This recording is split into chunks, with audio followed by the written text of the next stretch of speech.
로마서가 강해가 끝난 게 한 1년 정도 됐는데 제가 로마서 강해를 마치고 나서 든 생각이 하나 있었어요. 뭐냐면 다시는 로마서를 가지고 강해할 수 없겠다. 이렇게 제가 생각을 했어요. 근데 참 그것도 교만이다라는 생각이 든 게 다시 로마서를 강해하고 싶은 마음이 들어요.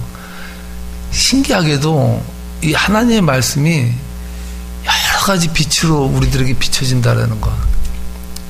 우리의 상황과 때로는 우리가 처한 처지나 모든 것들을 통해서 하나님은 말씀을 통해서 우리들에게 스펙트럼처럼 많은 것을 보여준다라는 그러한 생각이 들면서 참 오늘 이 로마서 강해를 제가 다시 오늘 이 본문 말씀 쭉 묵상하면서 새로운 각도의 은혜가 흘러오더라고요. 그래서 저는 여러분과 함께 오늘 이 로마서 1장 18절로 25절 말씀을 통해서 그 전에 저에게 강해를 들었던 그 말씀이 아니라 새롭게 하나님이 여러분에게 들려주는 그 은혜의 말씀을 오늘 접할 것이라고 확신합니다. 여러분 오늘 이 본문 말씀의 주제를 정하면 여러분 이 본문 말씀을 뭐로 정의할 수 있겠습니까? 한번 생각해 봤어요. 오늘 이 본문 읽으면서 오늘 이 본문의 주제를 뭐로 정했으면 좋을까? 이렇게 한번 생각해 볼 수 있는데 저는 오늘 본문의 주제를 하나님의 진노다 라는 본문의 타이틀로 한번 정해봐도 좋을 것 같다 생각이 들었습니다. 예전에 한국 드라마 중에 엄마가 뿔났다라는 그 드라마가 있었죠. 내용은 전 몰라요. 근데 오며 가며 보면 어머니가 보는 방송 프로 중에 엄마가 뿔났다라는 제목이 있었는데 오늘 이 본문을 한마디로 표현한다면요. 하나님의 진노인데 이것을 오늘 우리의 말로 바꾼다면 하나님이 뿔났다예요. 하나님이 뿔나셨어요. 하나님 화가 나셨어요. 그렇다면 왜 하나님께서 뿔나셨을까? 왜 하나님은 진노 가운데서 왜 이렇게 극도의 화를 표출하고 계시는가? 그것에 대해서 우리가 한번 좀 생각해 봐야 되는데 이 부분이 중요한 것은 우리가 이것을 잘 이해해야 하나님의 마음을 조금이라도 이해하는 믿음을 갖게 되는 것이죠. 여러분 왜 하나님께서 뿔나셨을까요? 오늘 본문을 보면 여러 가지로 유추해서 생각해 볼 수 있습니다. 언뜻 생각해 보면 18절 말씀 때문에 하나님께서 뿔난 것처럼 보여요. 우리 한번 18절 말씀을 함께 읽어보도록 하겠습니다. 하나님의 진노가 불의로 진리를 막는 사람들의 모든 경건하지 않음과 불의에 대하여 하늘로부터 나타나나니. 하나님의 진노가 나타났는데 어디에 나타났어요? 불의로 진리를 막는 사람들의 모든 경건하지 아니함과 불의 때문에 하나님의 진노가 나타났다. 자, 그렇다면 하나님이 왜 뿔난 것 같아요? 불의로 진리를 막는 사람들, 불의하기 때문에 하나님 뿔난 것처럼 보여요. 우리는 그렇게 이해할 수 있어요. 하나님에 대해서. 그런데 오늘 이 본문 말씀을 우리가 깊게 묵상하고 하나님에 대해서 우리가 알면 하나님이 뿔난 데는 다른 데 이유가 있었어요. 적어도 하나님이 진노하시는 근본 원인이 불의로 진리를 막는 경건치 않음과 불의 때문에 나타난 것처럼 보이지만 우리가 더 깊이 하나님 마음을 이해하게 되면 우리의 믿음을 업그레이드할 수 있는 그런 토대가 되죠. 하나님께서 진노하시는 근본적인 이유는요 19절 말씀에 있어요. 다 함께 19절 말씀을 읽어보도록 하겠습니다.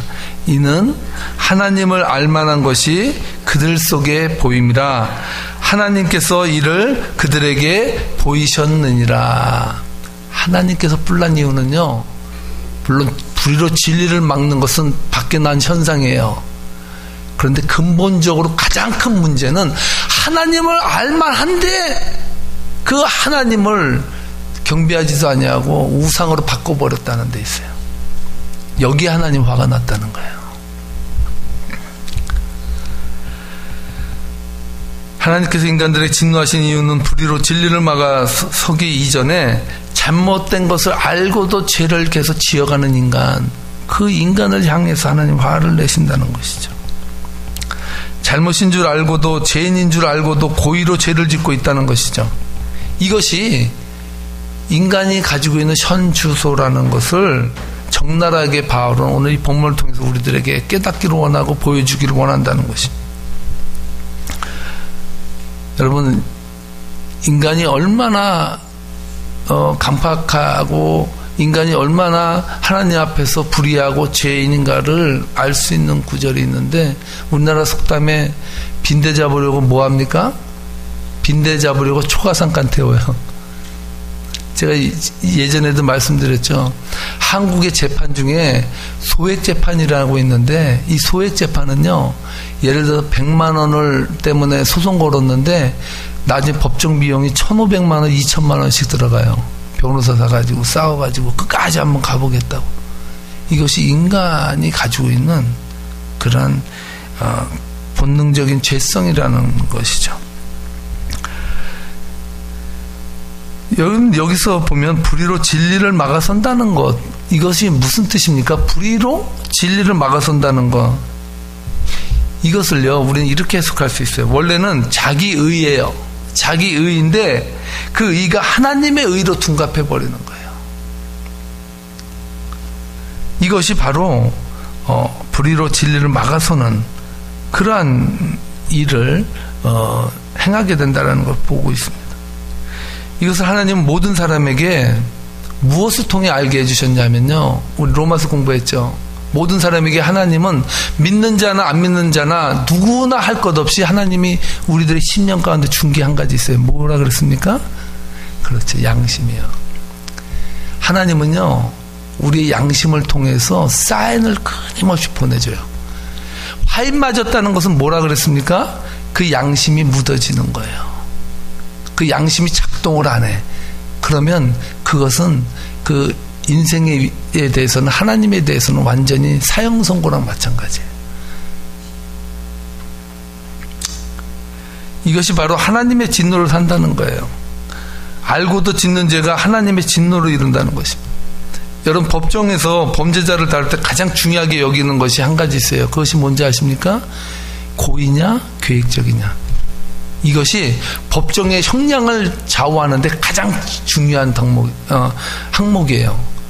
너 그것을 고의로 했냐? 아니면 계획적으로 했냐? 아니면 어쩌다 실수로 갑자기 그렇게 저지르게 됐냐? 우발적이냐?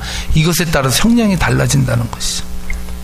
죄인지 모르고 죄를 지은 경우나 고의가 아니라 순간적인 실수로 죄를 지은 경우에는 항상 정상 참작이 된다는 거예요. 형량도 낮춰집니다. 그런데 지금 하나님께서 화가 나신 이유는 분명히 사람들이 죄인 것을 알고도 죄를 그치지 못하고 죄를 범한다는 거예요. 계속 죄 속으로 들어간다는 것이죠. 이것이 심각한 현대인들의 문제라고 지적하고 있는데, 히브리서 기자는요 이 문제에 대해서 아주 심도 있게 심각하게 더 다루고 있어요. 그래서 히브리서 6장 4절로 6절 말씀에 보면요, 히브리서 기자는 이렇게 말합니다. 한번 비침을 얻고 하늘의 은사를 맛보고 성령에 참여한 바 되고 하나님의 선한 말씀과 내세의 능력을 맛보고 타락한 자들은 다시 새롭게 하여 회개케 할 수 없나니 이는 자기가 하나님의 아들을 다시 십자가에 못 박아 현재의 욕을 보임이라. 내세를 맛보고 하나님의 영광을 보고 성령의 비침을 받고 하나님의 무한하신 능력을 알고도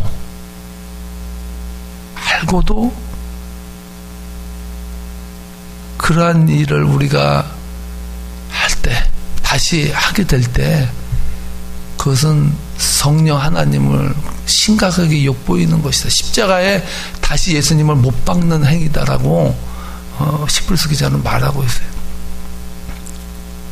우리나라 옛 노래 중에서 그런 노래 있잖아요. 안 되는 줄 알면서 왜 그랬을까? 안 되는 줄 알면서 왜 그랬을까? 이제는 후회해도 어쩔 수 없어요. 이런 노래. 음은 다 틀린 것 같은데. 여러분, 차라리 몰랐으면 모르기 때문에 죄를 지을 수 있다고 하겠는데, 하나님의 영광도 알고 하늘의 은사도 맛보고 성령이 참여한 바 되고 하나님의 선한 말씀과 내세 능력을 맛보고 타락하면 다시 새롭게 할 수 없다라고 말하는 이유는, 다시 새로워질 수 없다라는 말이 아니라 하나님을 안다는 자들에 대한 엄중한 경고라는 거예요. 하나님을 안다라는 것. 오늘 이 세상이 모두가 다 하나님 모른다라고 거부하고 있습니다.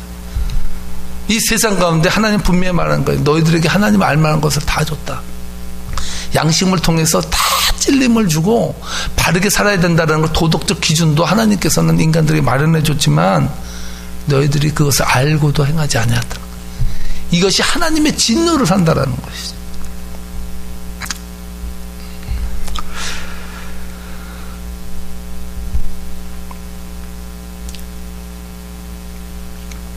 시편 95편 6절 9절 말씀에 보니까 이렇게 말씀하고 있습니다. 이스라엘 백성들이 그는 우리의 하나님이시여 우리는 그가 기르시는 백성이며 그의 손이 돌보시는 양이기 때문이라. 너희가 오늘 그의 음성을 듣거든 너희는 무리바에서와 같이 또 광야의 마사에서 지내던 날과 같이 너희 마음을 완악하게 하지 말지어다. 그때 너희 조상들이 내가 행한 일을 보고도 나를 시험하고 조사하였도다 라고. 시편 기자가 출애굽한 백성들을 가만히 보니까 광야에서 물이 없을 때 불평하고 하나님 앞에 모세에게 저주를 퍼붓고 불평과 불만을 했는데 그것은 하나님 앞에서 하는 것이다 라고 말하면서 뭐라고 결론을 내냐면, 그때 너희 조상들이 내가 행한 일을 보고도 나를 시험하여 조사하였다라고 말해요. 내가 행한 것을 보고도 알고도 그것을 시험하고 도전하고 조사하였다라는 것으로 말하고 있습니다.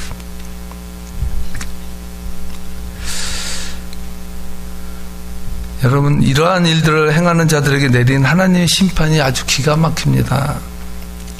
지옥의 형벌도 아니고 육체의 고통도 아니에요. 그들에게 내린 하나님의 가장 강력한 심판은 따라하시기 바랍니다. 내어버려 두심. 24절 25절 말씀입니다. 함께 읽겠습니다. 시작. 그러므로 하나님께서 그들을 마음의 정욕대로 더러움에 내버려 두사 그들의 몸을 서로 욕되게 하게 하셨으니 이는 그들이 하나님의 진리를 거짓 것으로 바꾸어 피조물을 조물주보다 더 경배하고 섬김이라. 주는 곧 영원히 찬송할 이시로다. 아멘. 아멘. 여러분, 인생 가운데 가장 큰 심판은 우리가 하나님 앞에 기도를 드리는데 기도의 대상이 사라지는 거예요. 내가 정말 절대자 앞에 기도하고 하나님 앞에 기도하고 있는데 그 하나님이 없어져요. 그거보다 더 심각한 문제는 없어요. 제가 고등학교 3학년 때, 고등학교 때 공부를 잘하지 못했습니다. 뭐 세상적 문제는 아니었지만 공부는 무지하게 안 하고 놀기를 좋아했어요. 제 친구랑 같이 고등학교 3학년 그 모의 학력고사에 누가 먼저 찍고 나가냐 그걸 놓고 밥 내기를 했어요. 점심을. 제일 먼저 나간 사람이 밥 얻어먹는 거예요. 이 멍청한 일을 하고 앉아 있었던 사람이 저인데 제가 그거를 찍었다는 거 아닙니까? 찍어서 갔는데 두 번째로 나갔어요. 제 친구 그룹 중에서. 그래서 밥을 샀는데 문제는 뭐냐면 이번 모의고사는 가정통신문으로 메일로 보낸다는 거. 왜 저한테 주지? 왜 그걸 메일로 또 보냅니까? 여태까지 저한테 다 보내가지고 제가 다 처리했는데 메일로 보낸다는 거. 메일로. 그래 겁이 나가지고